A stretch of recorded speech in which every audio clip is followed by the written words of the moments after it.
Olá a todos, tudo bem? Hoje nós vamos fazer nossa segunda aula sobre Conditional Sentences If Clause e agora é sobre Second Situation. Second Situations, para vocês lembrarem, é a continuação daquele assunto que vimos na segunda, né, que é a Conditional Sentences If Clause First Situation.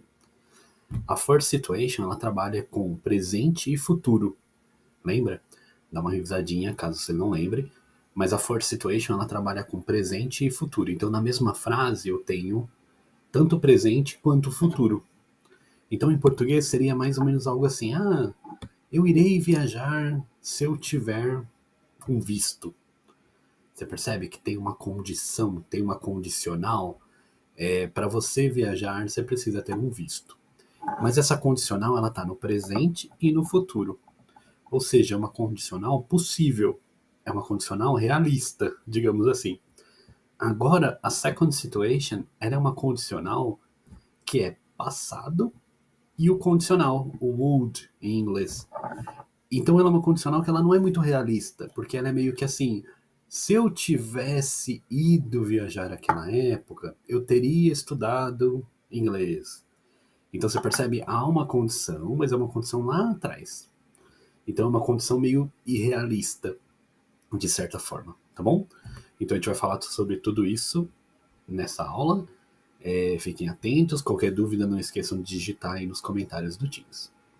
Abraços. Então, como a gente estava falando, a second situation, ela fala de situações hipotéticas. Então, se a gente está falando de uma situação hipotética, a ideia é usar esse tipo de frase. Nela, um verbo fica no passado e o outro verbo fica no condicional, que em inglês normalmente é representado pelo would. Né? Tem uma partícula, um modal verb, chamado would. Pode aparecer raramente, mas pode aparecer o could ou should. Eles são possíveis de aparecer aí, você já deve ter visto, modal verbs, ok? Qualquer coisa a gente vai dar uma pequena revisada lá mais pra frente. Alguns exemplos também, algumas frases de exemplo. Por exemplo, if she had a car, she could see her boyfriend every day. Então, assim, é uma situação hipotética. Ela não tem um carro. Mas se ela tivesse um carro, percebe a hipótese? Se ela tivesse um carro, ela poderia ver o namorado dela todo dia. Então, assim, como ela não tem um carro, ela não vê o namorado todo dia. Essa é a lógica aí. Mas se ela tivesse, ela poderia, ok? A mesma coisa embaixo. If I were you, I wouldn't spend so much money on clothes. Se eu fosse você, quer dizer, já é óbvio que não é, né? Não tem como, né? Então essa já na primeira frase a gente já sabe que é uma hipótese. E aí depois vem a segunda, que é I wouldn't spend. Eu não gastaria, né? I wouldn't spend so much money on clothes. Eu não gastaria tanto dinheiro com roupas, ok? Vamos para o próximo slide. Então, como a gente viu, o Simple Past ele é utilizado para a gente falar de ações que aconteceram no passado que já foram concluídas, ok? Por exemplo, normalmente não está relacionado a um momento específico, mas é algo no passado. Então, por exemplo, nós temos uma frase aí de exemplo. I visit my grandma yesterday. I visited my grandma yesterday. Eu tenho o verbo visit, mas ele está no passado, então ele está como visited, ok? Visited. Ele tem esse ed no final. O americano fala normalmente mais rápido esse ed. E aí pode às vezes até ter um som de R aí surgir do nada, um visited, ok? Mas um visited tá certo. I visited my grandma, minha avó. Grandma seria uma abreviação de grandmother, ok? Yesterday, ontem. A de baixo. They played soccer last weekend. They played soccer last weekend. Eles jogaram futebol final de semana passada. Ok? Tudo bem? Facinho, né? A única questão do simple past que pode ser um problema é a questão dos verbos regulares e irregulares, que você precisa ter um pouquinho de atenção. Existem alguns verbos que a gente chama eles de verbos irregulares. Para você fazer esses verbos, para você colocar eles no passado, você precisa olhar numa tabela, você precisa olhar numa lista de verbos, ou precisa decorar. né, esses verbos no passado, para você saber como esses verbos são no passado. Por exemplo, alguns exemplos aqui. Verbo regular. Normalmente você vai adicionar esse ed no final. Então eu tenho lá alguns exemplos como work, vira worked. Play, vira played. Cook, cooked. Ok, very good. Easy. Verbos irregulares. Não tem regra. Não tem regra. Pô, às vezes o verbo muda. Às vezes ele não muda. Às vezes ele coloca uma letrinha a mais. Às vezes ele tira a letra. Então, assim, não tem regra. Precisa ir numa lista e procurar. Existem vários aplicativos disso, né? Por exemplo, de lista de verbos irregulares. Se você digitar isso no Google, vai aparecer. Existem aplicativos mesmo que fazem isso, que você coloca o nome do verbo e ele coloca lá se o verbo é passado, qual é o passado dele e tal, né? E você, eventualmente, estudando, vai acabar decorando, tá bom? Então, por exemplo, o verbo go, que é o verbo ir, o passado dele é went. O verbo eat, que é o verbo comer, o passado dele é ate. E o verbo have, que é o verbo ter, o passado dele é had, ok? Esses verbos são verbos irregulares, você precisa ter uma lista, você precisa dar uma olhadinha, porque não é tão fácil às vezes decorar, tá bom? Mas todos seguem a mesma ideia. Você trocou o verbo, colocou um verbo diferente, ele já está no passado. Vamos para o próximo slide que eu amplio esse conceito aí. Então, ainda no Simple Past, mais ou menos a frase, a estrutura da frase é mais ou menos essa. Você vai ter um sujeito e você vai ter um verbo no passado. Seja esse verbo regular ou irregular. Mas você tem um sujeito e um verbo no passado. Basicamente, essa é a estrutura.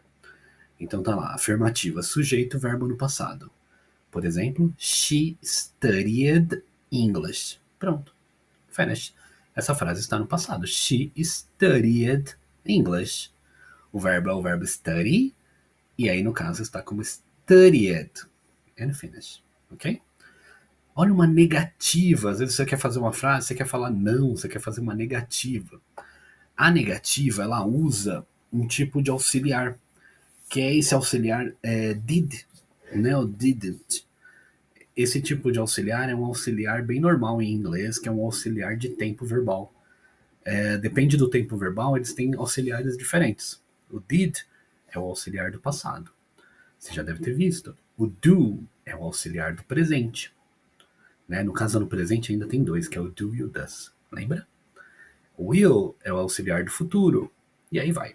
Tá bom? Tem mais alguns, mas eu vou deixar para depois, porque às vezes já é mais complexo. Por exemplo, have ou had. Ok?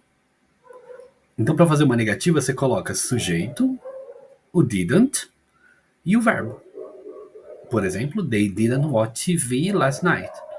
They didn't watch TV last night. Então é uma frase negativa. A mesma coisa caso eu queira fazer uma pergunta. Se eu quiser fazer uma pergunta, eu uso o auxiliar também. Só que o auxiliar vai para frente. E vira uma coisa tipo, começa com did. Então fica did, sujeito, mais o verbo no infinitivo. Did you go to the park yesterday? Did you go to the park yesterday? Então acaba ficando uma frase aí com o infinitivo, o auxiliar, né, no did, e o verbo no infinitivo. Mais alguns exemplos. I visited my friend last week. He didn't like the movie. Did we eat lunch already? Então algumas frasezinhas, uma no afirmativo, uma no negativo, uma no interrogativo, porque eu acho que ajuda a memorizar, tá bom? Vamos continuar aqui no próximo slide.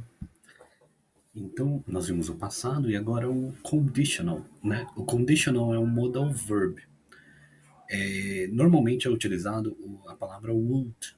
Would, na verdade, é um condicional. Ou seja, ele não tem uma tradução. O que ele faz é, ele coloca o verbo que está do lado dele na condicional. O que é a condicional do verbo? É quando você coloca em português, por exemplo, um ia no final. Por exemplo, eu tenho o verbo falar, falaria. Eu tenho o verbo viajar, viajaria. Em português, nós colocamos esse ia no final do verbo, ok? E aí o verbo está na condicional. Em inglês, nós colocamos esse would no começo do verbo, antes. Então, por exemplo, eu tenho o verbo gostar, like, E se eu quero colocar na condicional, ficaria assim, would like, ok? Ó, tem uns exemplos aí embaixo. I would travel to Paris. I would travel to Paris. Eu viajaria a Paris. She would love to watch a movie. Ela adoraria assistir um filme. Né? Ela, você pode traduzir love como amar também. Ela amaria. É o mesmo sentido, tá bom? A ideia do would e a ideia do condicional é que você vai colocar esse verbinho antes do verbo principal ou do verbo que você quer colocar na condicional. E aí, só pelo fato de você colocar esse verbo, já está feito o processo aí, tá bom? Vamos passar agora para a questão do if clause, porque na verdade isso daí foi uma revisãozinha, esses dois últimos slides, foram uma revisãozinha, porque na verdade o conteúdo é outro, o conteúdo é o if clause, que ele é um pouquinho diferente. Vamos ver aqui no próximo slide. O if clause, na verdade, ele é como se fosse uma oração subordinada. Ou seja, é uma oração que é feita de dois verbos. Ela tem duas orações, né? A gente tem uma frase, mas ela tem duas orações, ela tem dois verbos. E aí, em inglês, nós temos a primeira situação, que nós já vimos, que ela é chamada de first situation, e essa é a second situation. A second situation, ela é feita dessa forma. Por exemplo, se a frase começa com if, então o começo da frase tem o if, eu já sei que o primeiro verbo está no passado. Daí eu vou ter uma vírgula, mais um verbo. O segundo verbo está na condicional, está no would. Se por acaso a frase não começa com if, o if está no meio da frase, então eu tenho o would no começo e eu tenho depois do if o verbo no passado. Né? Então, na verdade, eu sempre tenho dois verbos. Eu tenho duas orações, cada uma com um verbo, mas eles estão em tempos verbais diferentes. Percebe? Uma está no passado, outra no condicional. Depende da frase. Uma está no condicional, outra está no passado. É quase uma matemática. Certo? Talvez é um pouquinho confuso. Vamos olhar alguns exemplos aqui do lado. Por exemplo, aqui a gente tem algumas frases, né? Vamos ler 4 frases e eu já coloquei a resposta. Então, por exemplo, a frase 1 e a frase 2, elas começam com if, tá vendo? Ó, if you. A 2 é assim, if he. E aí eu tenho um espacinho e aí eu tenho um verbo. Na frase 1 é o verbo buy, comprar. Então, se a frase começa com if, eu já sei que o primeiro verbo ele tem que estar no passado. Né? Ela está aí na segunda situação, tal, ela começa com if, o primeiro verbo tem que estar no passado, ou seja, vira bought. If you bought. Se o primeiro verbo está no passado, o segundo verbo tem que estar na condicional, ou seja, would. Qual que é o verbo? É o verbo spend. If you spend. A mesma coisa a frase 2. If he learned this language, he would get. He would get. Percebe? Então a frase 1 e a frase 2 são muito parecidas. Já olha embaixo, a frase 3 e a frase 4, elas não começam com if.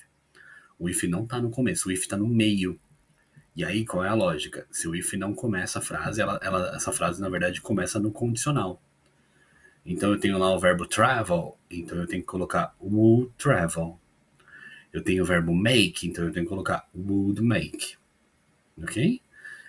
We would travel to Paris if we saved. Se o primeiro verbo está na condicional, o segundo vai estar no passado. Tá certo?